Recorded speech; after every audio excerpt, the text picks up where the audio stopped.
Sean ustedes bienvenidos a su programa Diálogos de Identidad, espacio que acercará a todos ustedes el legado y aportaciones en todos los ámbitos del quehacer humano de distinguidos egresados de nuestra máxima casa de estudios, la Universidad de Guanajuato.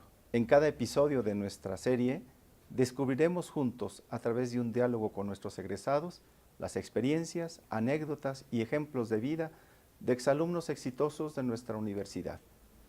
Diálogos de Identidad es una producción del Sistema de Radio, Televisión e Hipermedia de la Universidad para el programa institucional Egresados con Identidad, por siempre UG.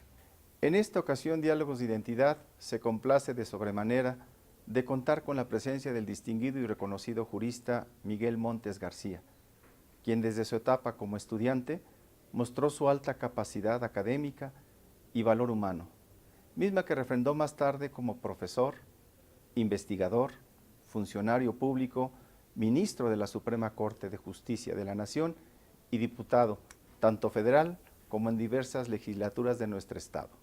Miguel Montes García estudió la primaria en la Escuela Marcos H. Pulido en La Piedad, Michoacán. Cuando cursaba el tercer año de su instrucción primaria, participó en un concurso municipal de lectura en el que obtuvo el primer lugar. En ese municipio michoacano, cursó la educación secundaria en la Escuela Rafael Reyes H. Durante esta estancia en este centro académico, obtuvo el primer lugar en el concurso municipal de oratoria cuando cursaba el segundo año. La educación preparatoria fue cursada por el maestro Montes en la Escuela Preparatoria de León de la Universidad de Guanajuato, en donde obtuvo el primer lugar en el concurso municipal de oratoria y el tercer lugar en el concurso estatal de oratoria organizado por la Universidad de Guanajuato y el periódico El Universal. Su carrera como abogado la desarrolla en la otrora Escuela de Derecho de la Universidad de Guanajuato, hoy actual División de Derecho, Política y Gobierno, de donde se titula como abogado y notario.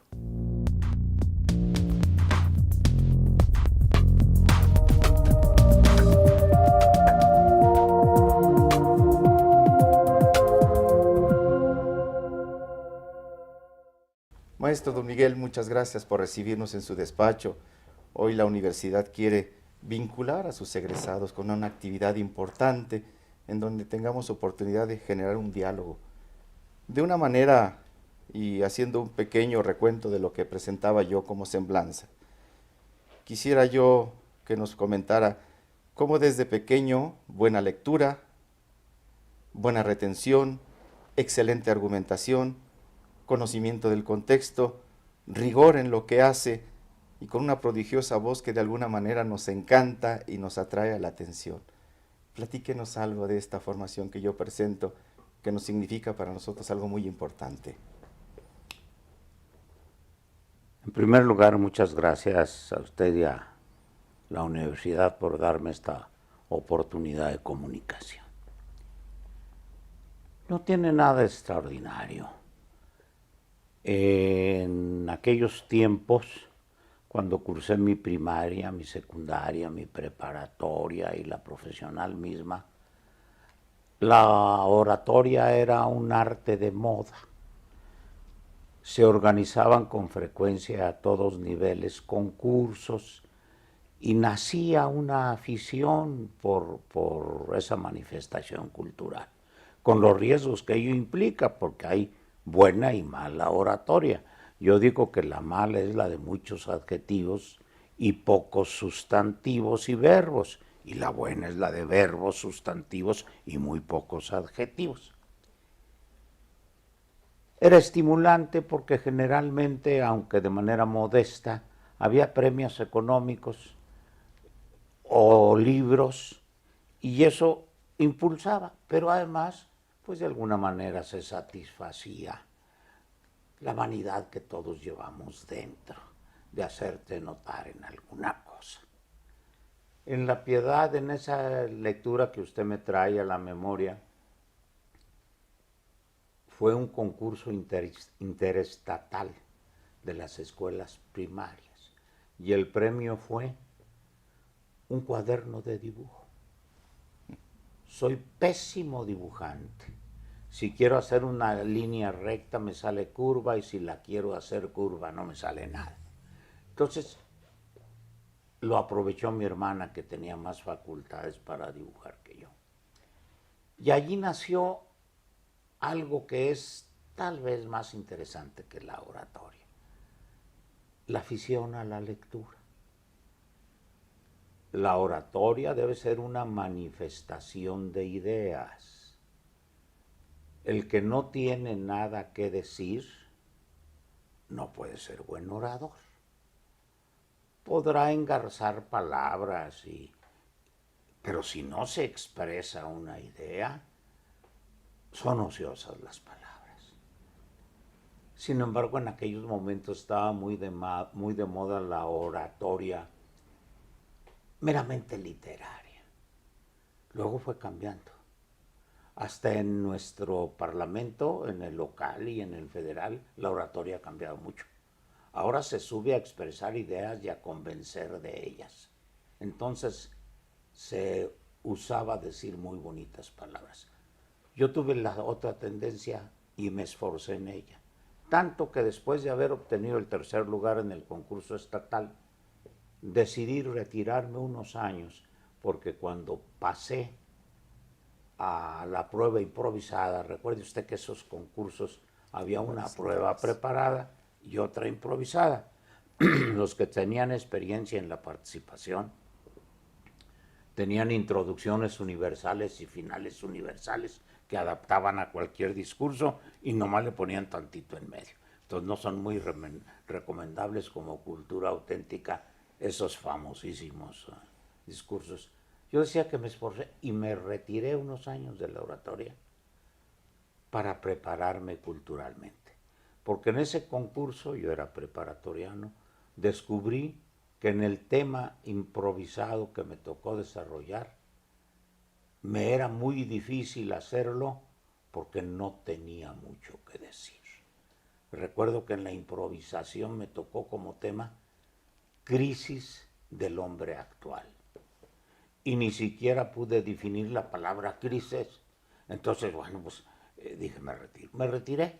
Y luego volví y obtuve el primer lugar en el premio estatal y el segundo lugar nacional. ¿Por qué lo platico? No por vanidad, eso no tiene importancia. Porque allí hay un hecho. El premio ya era de 1,500 pesos. Y en el nacional, segundo lugar, eran 3,000 pesos. Los junté y con ellos a lo mejor representó una inversión discutida. Me casé. Y bueno, eso sí me hace recordar mucho la oratoria. Excelente la referencia. Hay una etapa importante que los egresados siempre mantenemos viva.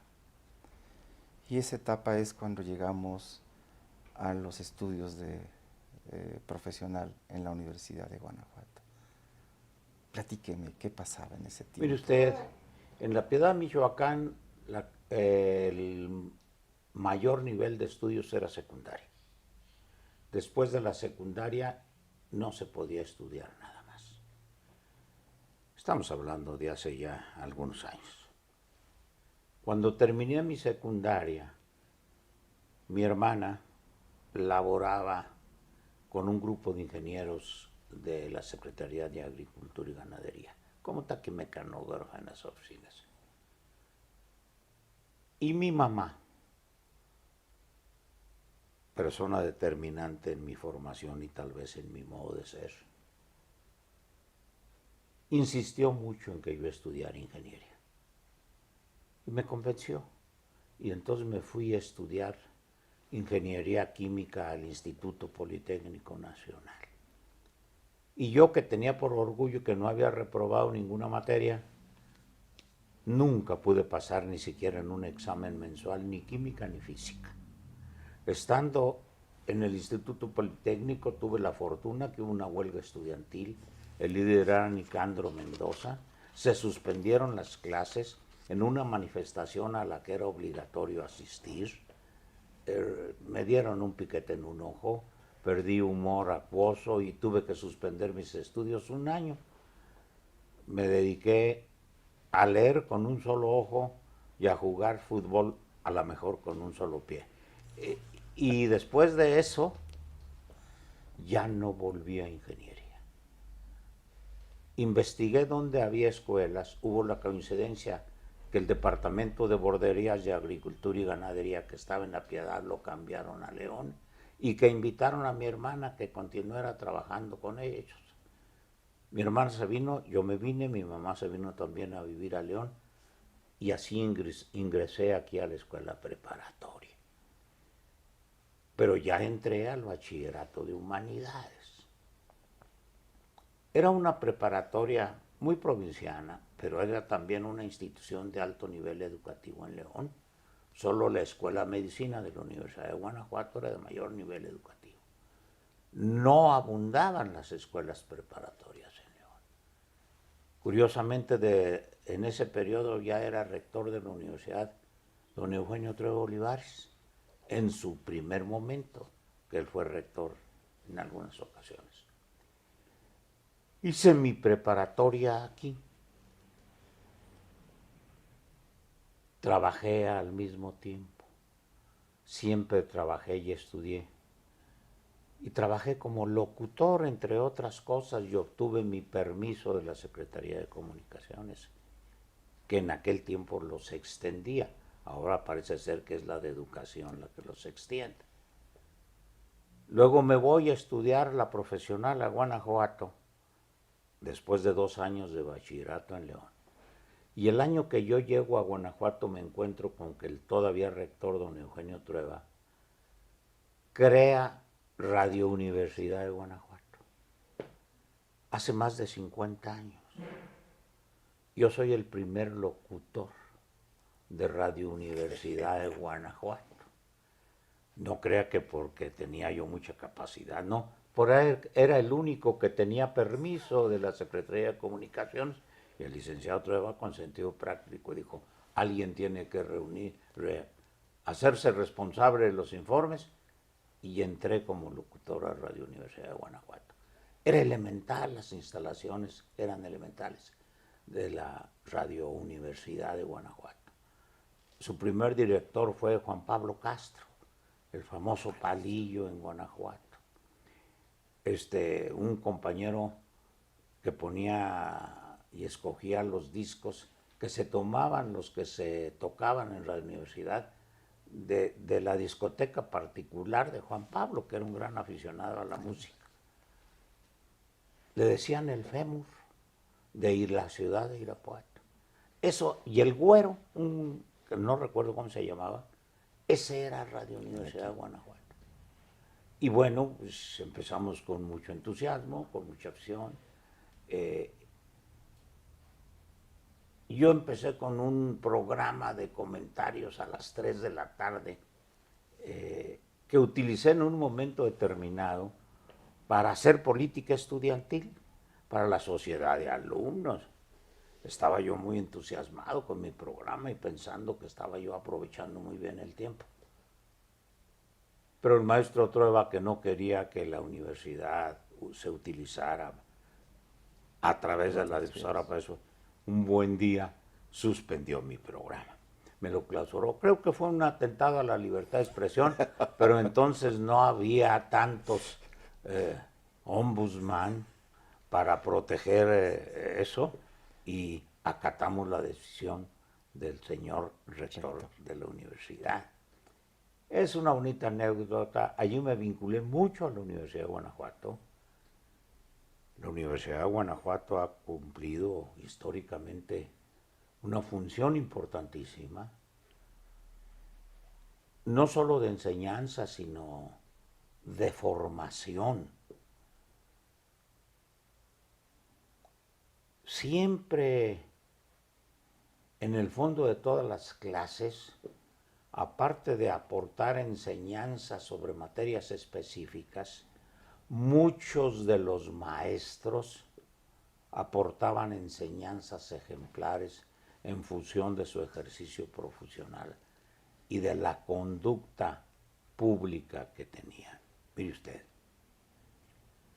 yo recuerdo con mucho cariño a todos mis maestros, pero voy a citar los que más queremos. Desde luego, don Eugenio, que nos impartía introducción al estudio del derecho.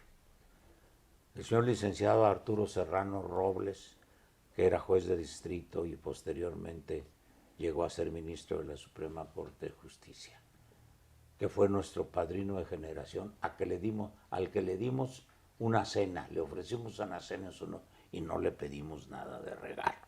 Y yo creo que es de los pocos padrinos votados por elección, lo creíamos muchísimo. Excelente abogado, enamorado de Guanajuato, excelente ser humano.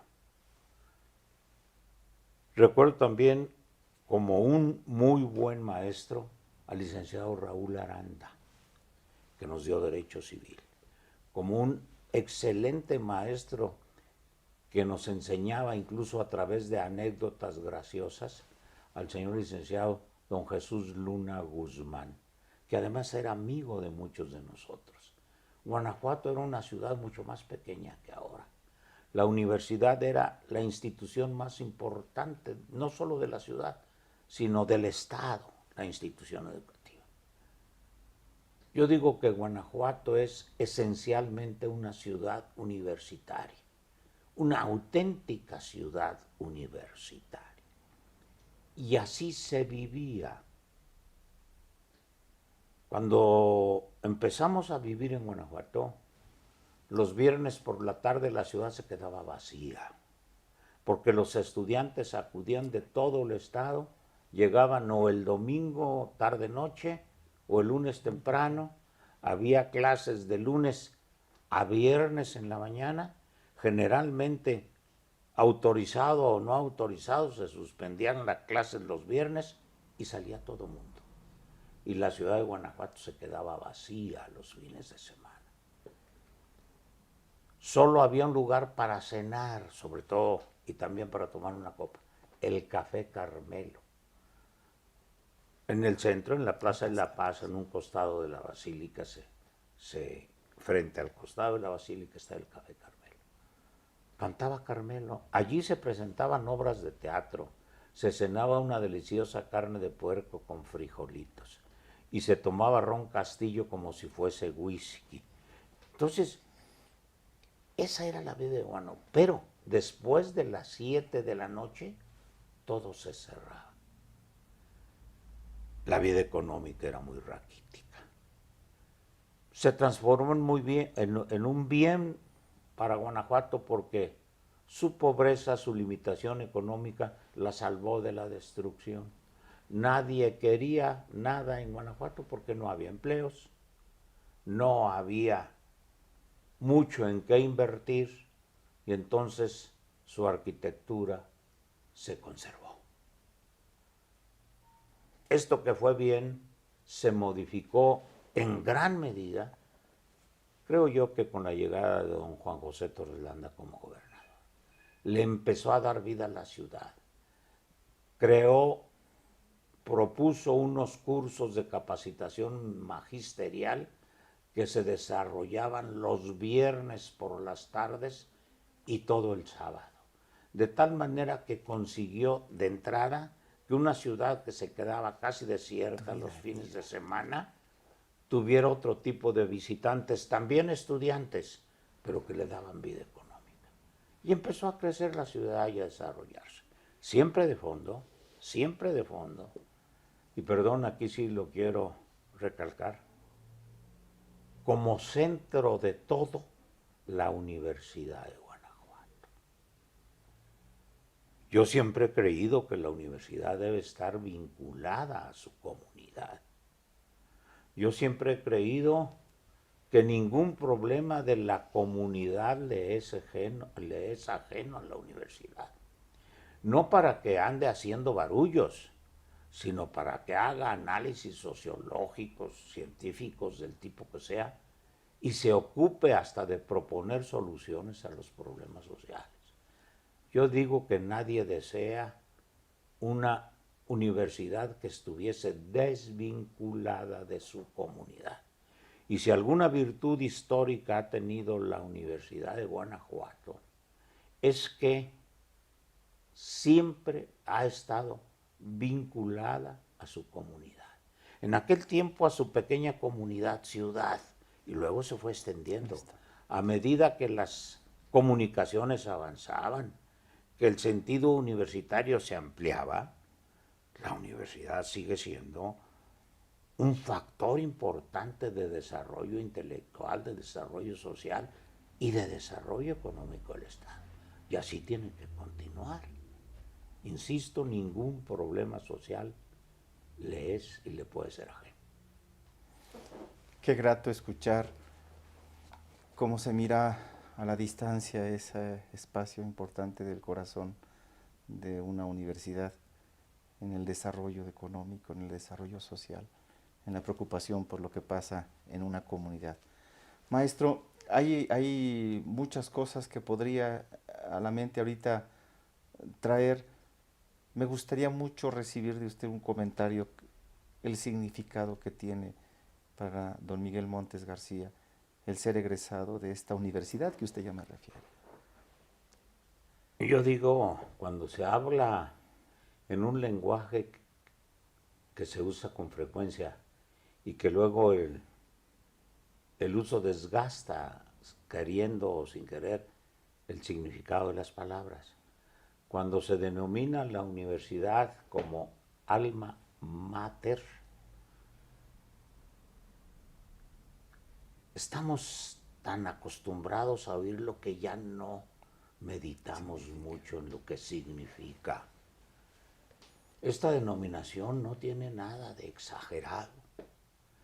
Es gráfica de lo que para todos los que egresamos de la universidad y nos formamos en ella, es la madre de nosotros, pero en el mejor sentido de la expresión, la que nos inculca valores, la que nos da instrucción, no instrucción completa, porque no hay una universidad que sea capaz de enseñar todo a uno o al conjunto de sus alumnos, pero en la universidad se enseña algo extraordinario, se enseña a aprender. Y entonces, las universidades que todas dan un mínimo para poder actuar en una profesión, dan además un plus extraordinario. Usted sabe aprender, empieza a investigar y conoce las fuentes en donde está el conocimiento. Ahora casi siempre está en un teléfono, en una computadora, pero antes estaba en bibliotecas, en libros y en oír mucho a otros seres humanos avanzados, que en Guanajuato siempre los ha habido. En Guanajuato es histórico por su tarea cultural y por los destacados profesionistas que han egresado de la Universidad de Guanajuato. Armando López, Chalao López, Eugenio Trevo Olivares, Armando Olivares Carrillo, Daniel Chogo El Cázares, Arturo Serrano Robles, son innumerables. No los quiero mencionar todos, no podría y se me olvidarían muchos. Bueno, y si usted me permite aprovechar y sembrar una inquietud, yo sigo viviendo en una comunidad y me siguen preocupando los problemas de la comunidad, preocupando para analizarlos y para proponer soluciones. ¿Qué veo en este momento? Bueno, lo que veo en este momento es un desorden en los criterios públicos para aprovechar mejor las instituciones que se crean. Ejemplifico, ¿a qué me refiero? Me refiero a esto. El Poder Judicial necesita buenos jueces. La Procuraduría General de la República y la Procuraduría de Justicia de Guanajuato necesitan buenos investigadores, buenos ministerios públicos, buenos peritos. Y en cada área de la administración pública se necesitan buenos profesionales específicos para esa área. ¿Y qué ha ocurrido a nivel nacional, también estatal? Que cada institución crea su pequeña escuela para capacitar el personal que requiere. Y nacen cursos de capacitación de 3, 4, 6 meses, un año, y una escuela. ¡Qué bueno! Pero qué desorden, porque el Poder Judicial no tiene a su cargo la función educativa. El Poder Judicial tiene a su cargo el impartir justicia. Y si el Poder Judicial necesita jueces capacitados específicamente para algunas materias, en unión con la universidad o con las universidades, podría diseñar problemas con un contenido específico para la formación de ese personal y aprovechar las instalaciones que ya existen y los docentes que ya existen en la institución, entre otras muchas, encargada de la formación y la educación, que es la universidad.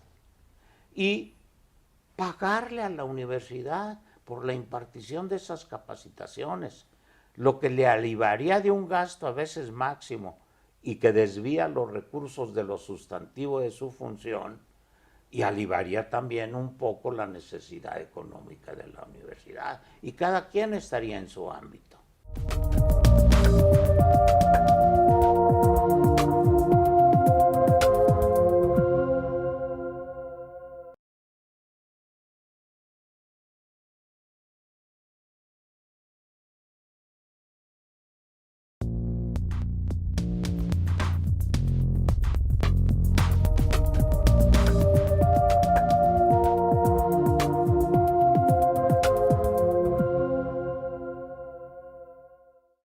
Esta posición que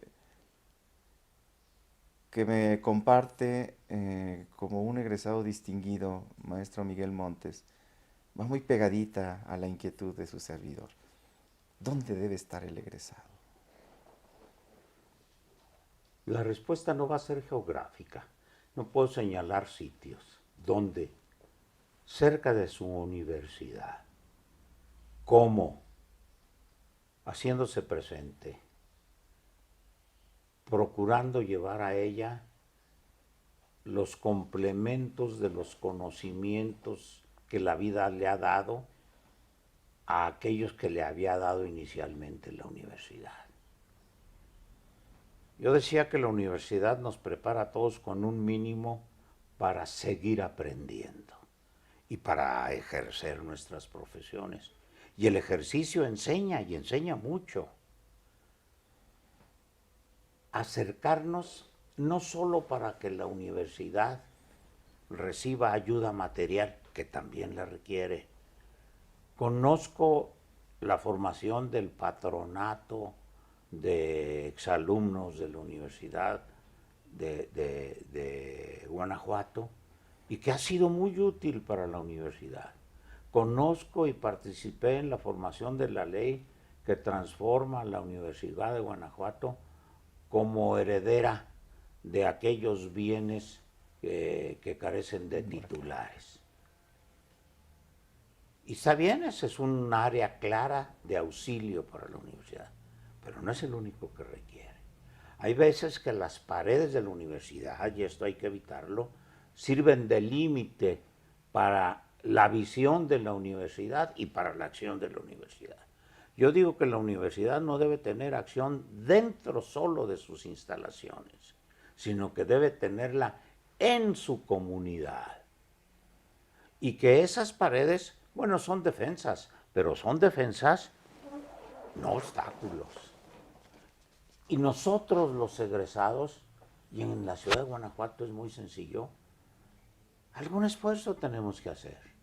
Que las autoridades de la universidad sepan que estamos disponibles y que vea en dónde podemos coadyuvar en algo, una idea, una palabra, una conferencia, una asistencia, no necesariamente una clase. Y todos los que nos acercamos a la universidad, ojalá que no vayamos nada más en busca de empleo.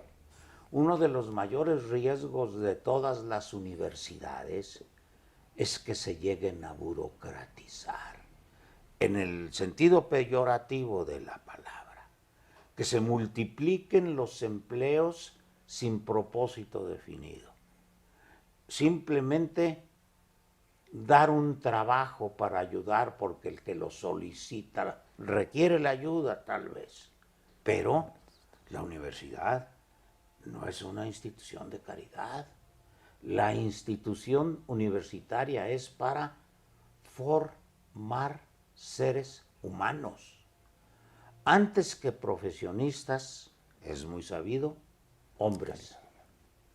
Ahora, si no hay un programa específico de cómo a los egresados universitarios, que la universidad conoce, la universidad tiene con toda certeza archivo de todos sus egresados, sabe a qué se dedica cada uno de ellos, y si no, le será muy fácil averiguarlo, sabe dónde radican, sabe dónde están, para eso ha servido mucho también el patronato, y sabe lo que ellos podrían hacer por la universidad. Si se hace ese padrón, y si a cada uno de ellos se le pide, oiga, queremos esto. Pongo un ejemplo. Fíjese qué curioso. He vivido que para algún conflicto legal que todas las instituciones llegan a tener, la Universidad de Guanajuato contrata abogados externos para que la defiendan. Y son abogados que cobran sus honorarios, lo que es perfectamente lícito.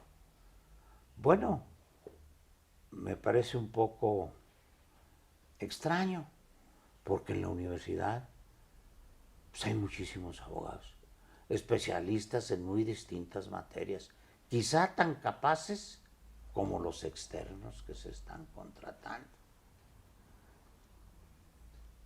Pero ahora que están naciendo muchos nuevos códigos con nuevas circunstancias jurídicas, como el contencioso penal, como el familiar oral,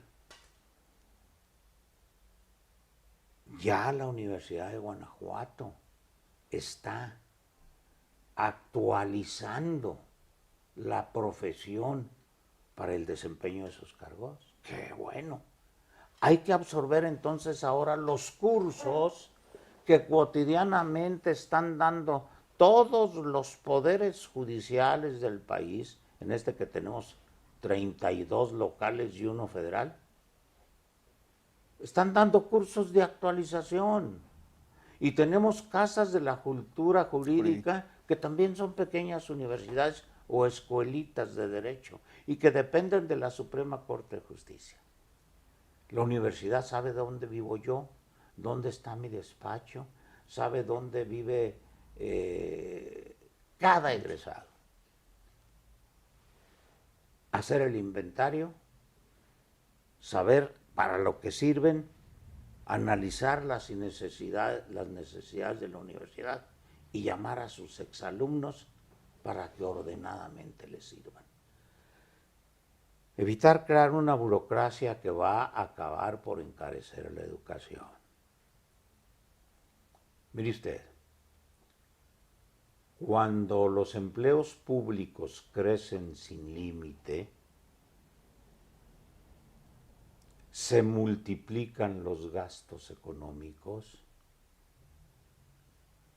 y llega un momento de crisis, porque las prestaciones sociales que requiere cada ser humano que trabaje en algún lugar también son crecientes.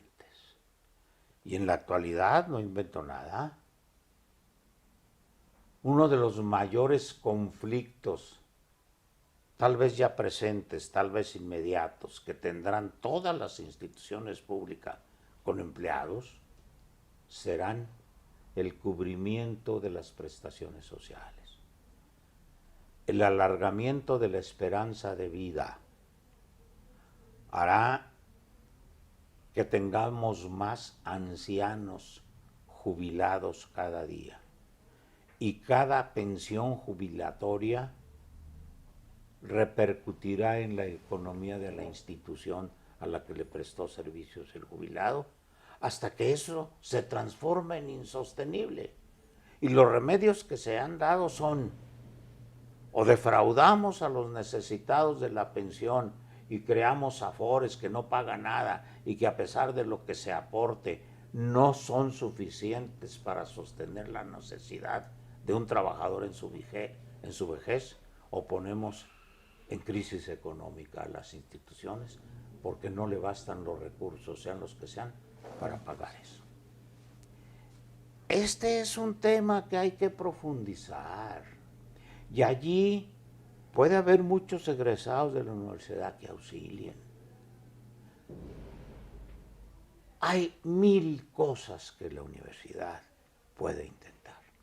Cuando yo digo que ningún problema social le es ajeno, no quiere decir que la universidad ande de metiche asomando la cabeza en todos lados. No, quiere decir que ordenadamente, académicamente, tiene que investigar esos problemas, aunque ella no los esté sufriendo en ese instante. Sí son problemas que están sufriendo su comunidad.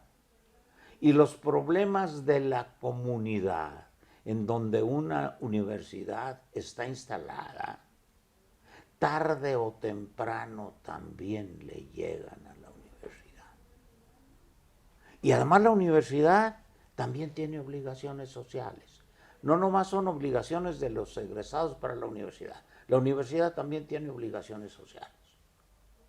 Si aumenta el crimen, yo quiero saber qué soluciones teóricas propone la universidad para ese terrible flagelo actual. ¿Qué son las adicciones y cómo se combaten? La universidad tiene que opinar. Y esto, bueno, veo yo que se multiplican las capacidades de investigación en cada universidad. Ojalá que no se multiplique solo la burocracia, sino que se acreciente la capacidad de trabajo.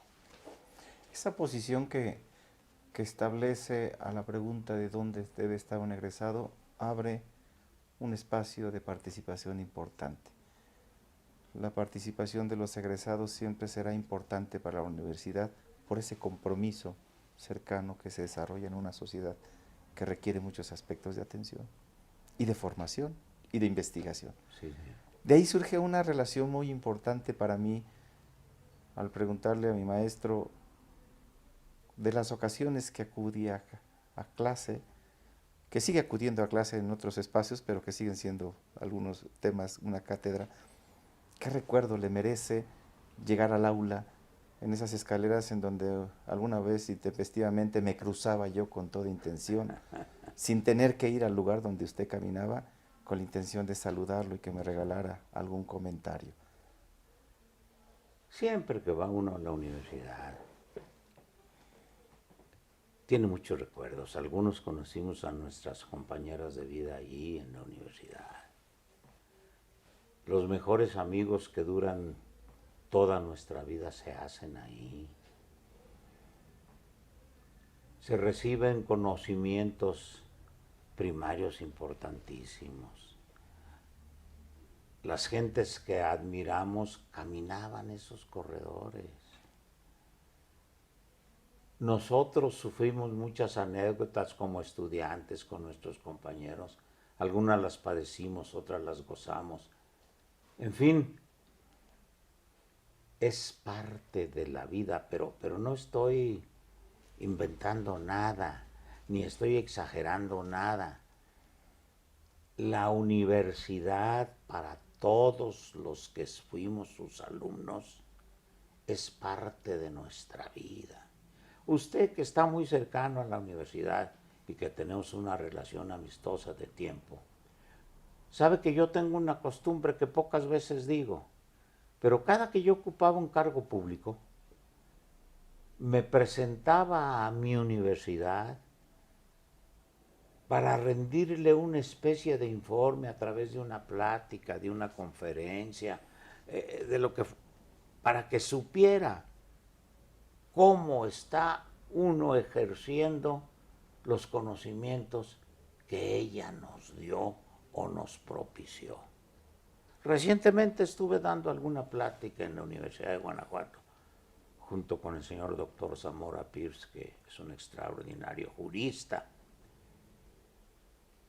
Y nunca, a pesar de que no vivo ya en la ciudad de Guanajuato, voy muy seguido, pero ya no vivo en ella, y cuando vivía en la Ciudad de México, nunca me he alejado de la Universidad de Guanajuato. Y de veras me hice el propósito de que si yo presentaba una iniciativa de ley, si participaba en un acto, iba y le decía a la universidad, mira, he hecho esto.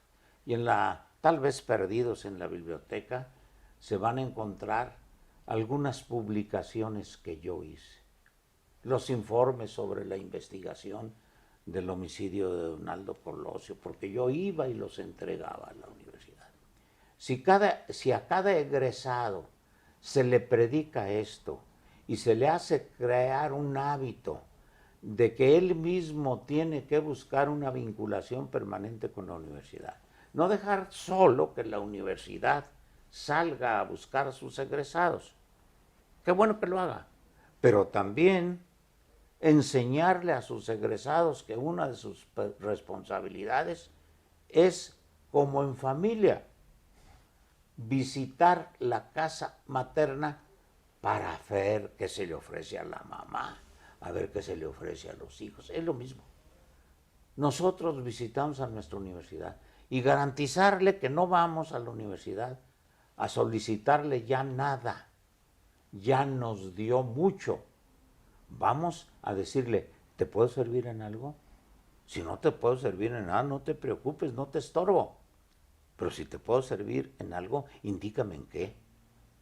O si no, decirle, mira, yo veo que te puedo servir en esto, ¿te gusta? ¿Te aprovecha? Si se logra esa armonía, la universidad se enriquece. Y curiosamente la comunidad y en lo individual cada egresado también se enriquece. No tengo ninguna duda. Vamos a dejar un espacio muy importante porque se lo quiero degustar poco a poco en una etapa última de esta plática, no entrevista, sino en una plática donde escuchemos algunas anécdotas importantes que tenga referencia, mi querido maestro, para la universidad.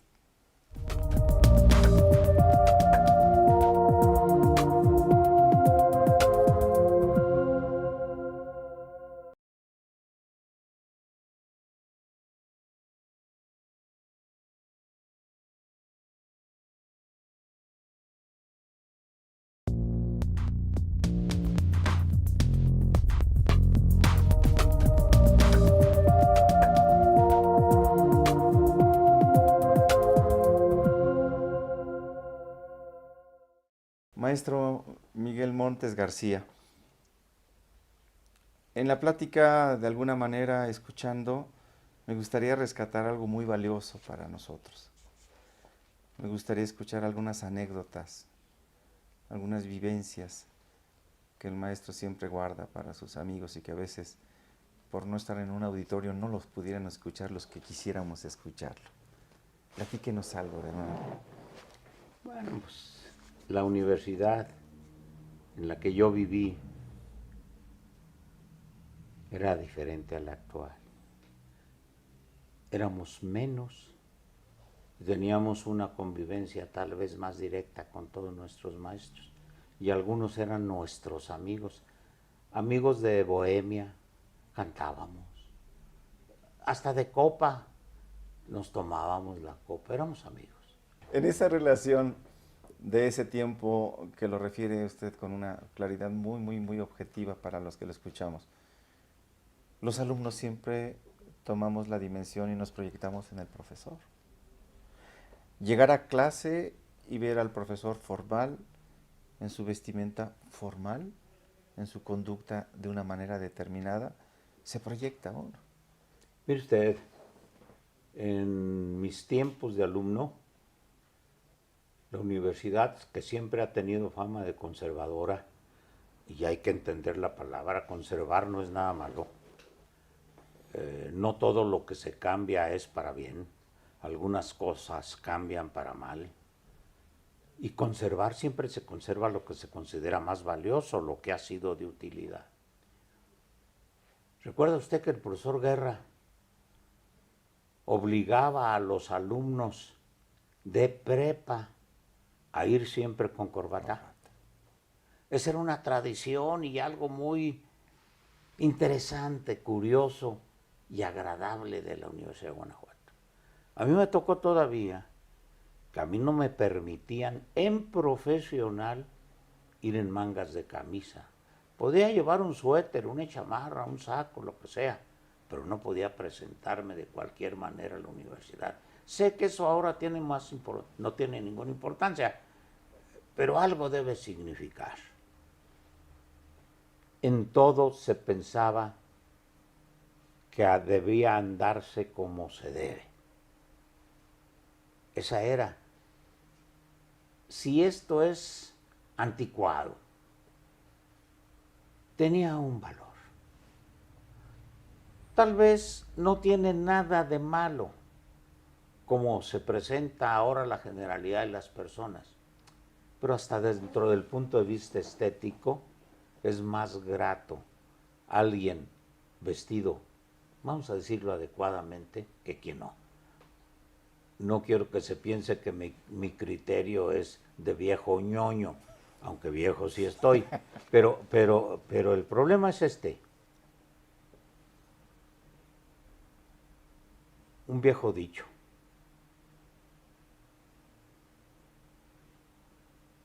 Debes tener lo debido, aunque debas lo que se tiene. ¿Verdad? Entonces, ya eso no hay. Entonces también, y era un uso social, que ahora se ha cambiado y no tiene nada de malo el cambio. No le hablábamos de tú a los maestros nunca. Les hablábamos de usted. Considerábamos que estaban enseñando algo y merecían un signo externo de respeto. Y en aquellos momentos el signo externo de respeto era el hablar de usted. Ahora eso se ha modificado. Ahora el tutearse parece que es un signo de confianza y de acercamiento, que también tiene valor. Yo creo que esa es otra de las cosas que tenemos que aprender. Ser tolerantes, comprensivos con los demás. Que nuestro prójimo tiene la misma naturaleza que nosotros. Y no exigir indebidamente que imite nuestra forma de comportamiento. En la vida moderna la tolerancia casi es sinónimo de tranquilidad. Tal vez entonces éramos menos tolerantes. A lo mejor es valioso todo lo que ocurrió en ese sentido. Me gusta la frase. Me gusta la frase porque nos deja una tarea. En esa tolerancia, saber un límite y a veces enfrentarlo con un argumento de razón. Sería la última parte. Yo creo que para estas alturas nuestros videntes y oyentes ya deben haber apagado sus aparatos, aburridísimos de lo que usted y yo estamos aquí platicando. Tiene un objetivo muy particular este diálogo, maestro. La intención que esta plática que nos permite vaya a una vista universitaria donde alguien se sentirá contento de escucharlo, alguien recordará aspectos importantes de lo que refiere. Estaremos construyendo de alguna manera algo muy particular, que se vaya escuchando y que se vaya sintiendo los símbolos de la universidad, el escudo de la universidad, el himno de la universidad, el sentido que tiene en su contenido heráldico, la historia que es propia de conocer dónde está uno. Seguramente habrá mucho interés y no quiero cansarlo, iría solamente en la última posibilidad de rescatar un comentario de su parte. A nosotros nos enseñaron que frente a un derecho correlativamente siempre existe una obligación. Y a veces en la actividad que realizamos tratamos de tenerlo presente. Y yo hice un parangón, decía que la identidad universitaria tiene correlativamente la pertenencia como algo importante. Regáleme un tema en lo que usted guste referente a la pertenencia, esa identidad que ya hemos referido. Yo egresado requiero estar claro de esa pertenencia. Por favor. Mire usted, yo digo que en la vida moderna, en el mundo de lo jurídico, en los conflictos de tipo legal, se está exagerando demasiado en la formalidad jurídica. y que hay que hacer conciencia de que la forma jurídica existe para dar seguridad. Hay procedimientos y hay maneras en que debe pedirse lo que se reclame o defenderse, cómo plantear demanda, cómo plantear excepciones, que tiene importancia, porque la forma es importante. Pero la forma tiene un fin: garantizar la impartición de la justicia, hacer segura la impartición de la justicia. Cuando la forma se privilegia sobre la justicia, se daña el valor más importante del derecho. La forma siempre debe ser para lograr la justicia. Cuando notoriamente en un caso, habiéndose violado una forma, se consigue la justicia, la violación no debe ser reparada a costa de sacrificar lo justo. ¿A qué voy para clarificar? Hablamos a veces demasiado, los abogados, del debido proceso. Sí, debe darse garantía para que se cumpla el debido proceso. Ahora se dice que es un derecho humano. Bueno, sí lo es. Pero si habiendo habido una violación de la forma jurídica, tenemos la certeza de que se impartió justicia, no se vale olvidarnos de eso para reparar algo. Ha habido casos en el país muy discutidos en donde por una falla procesal se pone en libertad inmediata a quienes se sabe que son responsables. Yo disiento de esa práctica. ¿Por qué?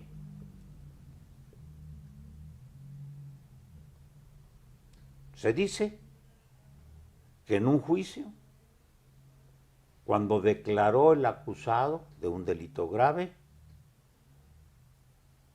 en esa diligencia en que él le declaró, ya había declarado antes, pero en esa no estuvo presente su abogado defensor. Automáticamente se concede un amparo para que se quede libre. Y yo digo, cuidado. ¿Por qué? Si declaró, si no estuvo presente su abogado defensor, si no estaba, habría que haber suspendido la diligencia y no realizarla. Pero si la diligencia se realizó y declaró y se asentó y no hay otra falla más que la ausencia del defensor y no mintió y no hay nada que contradiga esa declaración en el juicio y si hay elementos que la corroboran, no se le ha violado un derecho humano, no se le ha violado un derecho sustantivo. ¿Por qué?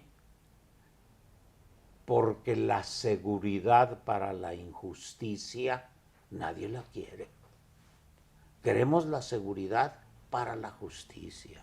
Así como cuando alguien en lo civil no sabe pedir y por esa sola circunstancia no se le atiende, es erróneo. Yo dije en alguna ocasión en el patio de estudios de mi universidad que soñamos algunos abogados con el avance de la suplencia de la queja en todas las materias, porque el no saber pedir no significa que no se tenga razón.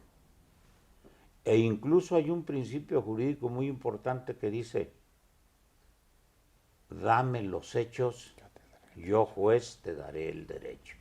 El día que hagamos realidad o avancemos en realizar eso, si no hasta su plenitud, si en un grado importante, avanzaremos en el camino de otorgar justicia. Un ignorante merece apoyo y para eso debe haber instituciones de abogados. Pero si no lo tiene, le basta con pedir y el juez debe averiguar si tiene razón. Pero eso de que el juez se niegue, ¿desde cuánto hace que se perdió la costumbre de realizar diligencias para mejor proveer? ¿Cuánto hace que no vemos que un juez diga, para mejor proveer, pido que se declare nuevamente a fulano o que se haga esta inspección? No. Como están saturados de trabajo, en ocasiones lo que son un obstáculo para que se desahoguen pruebas. Tampoco deben permitirse pruebas desordenadas o simplemente maliciosas. No. Pero mucho menos debe dejarse de realizar algo de sentido común para tener conocimiento sobre el asunto que se discute. Y yo con eso quisiera de veras una meditación profunda de mis amigos abogados, de las autoridades universitarias, para ver cómo avanzamos en facilitar el camino procesal para que se imparta justicia. Muchas gracias, maestro. Pues de esta manera llegamos a la conclusión de este episodio inaugural de Diálogos de Identidad, en donde hemos podido conocer evidentemente alguna visión específica, alguna aportación que como egresado realiza a su universidad y que por este conducto tendrá que llegar al oído de donde las cosas se generan. Es muy importante que estos diálogos de identidad mantengan, con la compañía de quien nos escucha, una continuidad y que seguramente estaremos próximos en presentar a la universidad este trabajo que con mucho entusiasmo y mucho cariño hacemos para nuestra universidad. Maestro Miguel Montes, muchas gracias. Al contrario, el agradecido soy yo. De esta manera llegamos a la conclusión de este episodio inaugural de la serie Diálogos de Identidad, en donde hemos podido conocer mucho más del maestro Miguel Montes García, a quien le agradecemos enormemente el haber estado con nosotros. Agradecemos también el favor de su compañía y los invitamos a nuestra próxima emisión Diálogos de Identidad, en donde con toda certeza continuaremos sorprendiéndonos con las trayectorias de muchos de los egresados de esta casa de estudios, la Universidad de Guanajuato. Por siempre, UG.